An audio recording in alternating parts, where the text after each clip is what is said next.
The Climb by Sam Goodings. The dark brown of the peak came into view for the first time as Carla pulled herself through the final cloud bank. With hard-earned experience, she found her foot in handholds quickly, easing her way towards the refuge of a sheltered ledge. A ray of light danced inside the alcove, and she sat within it, resting her back against the sun-warmed rock. She relaxed, savouring the first break that her muscles had enjoyed in hours.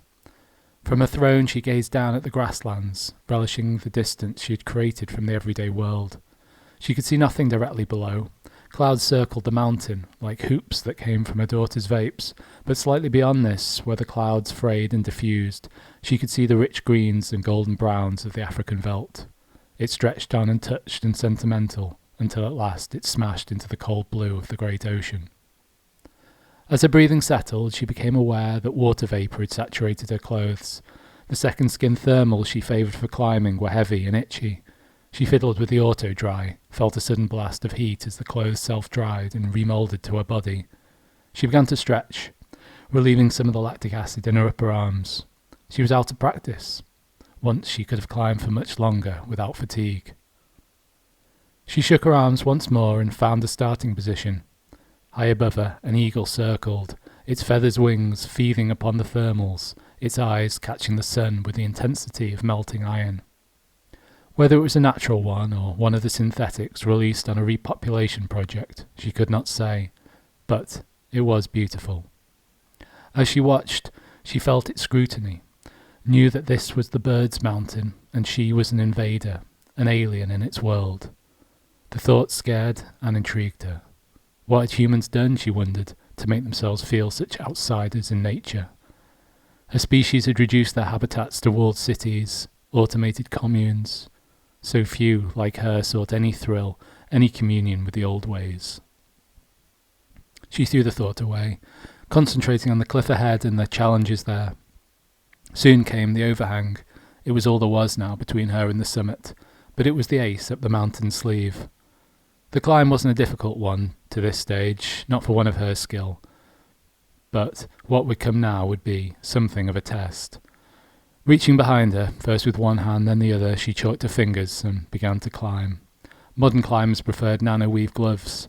Some even had the so-called subdermal Parker plants grafted under the skin, monofilament hairs that could adhere to any surface. Carla had shunned all that.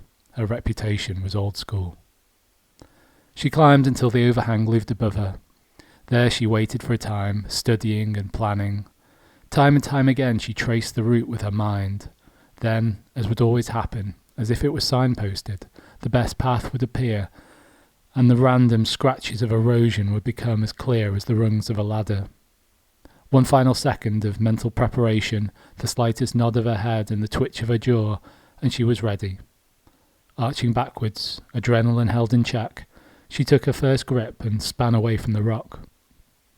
Twisting her entire body, beneath a supple wrist, she hung by trained fingertips, alone, above the abyss. The fear was there. All good climbers kept it, using it to keep them sharp. She used its strength now, guiding it into her limbs. One hand followed the other as she swung out further and further toward the edge of the inversion, feet rising to take a toehold where she could. The mountain aided her passage, submitting cracks and fissures that a less skilled climber could have made easy use of. She reached the edge of the overhang, sliding around an awkward node of rock, then she was back on the face proper. She rose a few metres and, resting on strong legs, shook out her arms.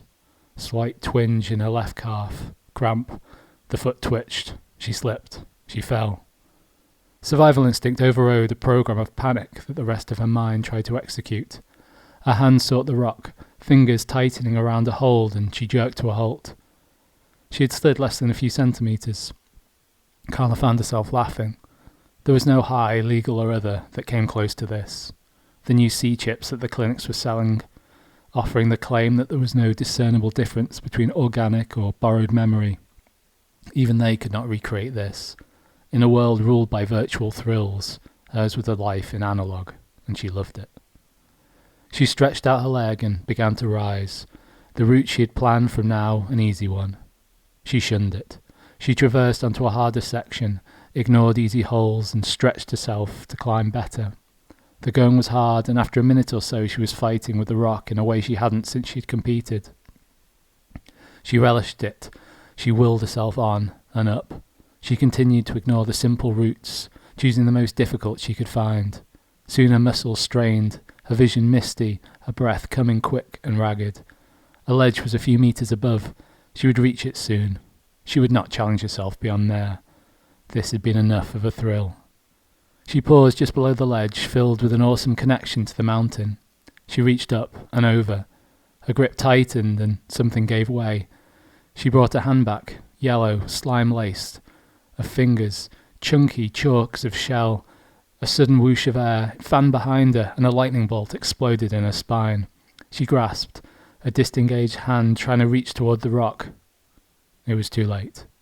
The huge bird tore her from the cliff, its cybernetic eyes watching coldly. For a second it held her, and Carla felt like she was actually flying. Then its talons retracted, leaving only large, angry wounds. The synthetic dived after for a moment, before it realised that the invader was no longer a threat, and losing interest, it returned to its nest.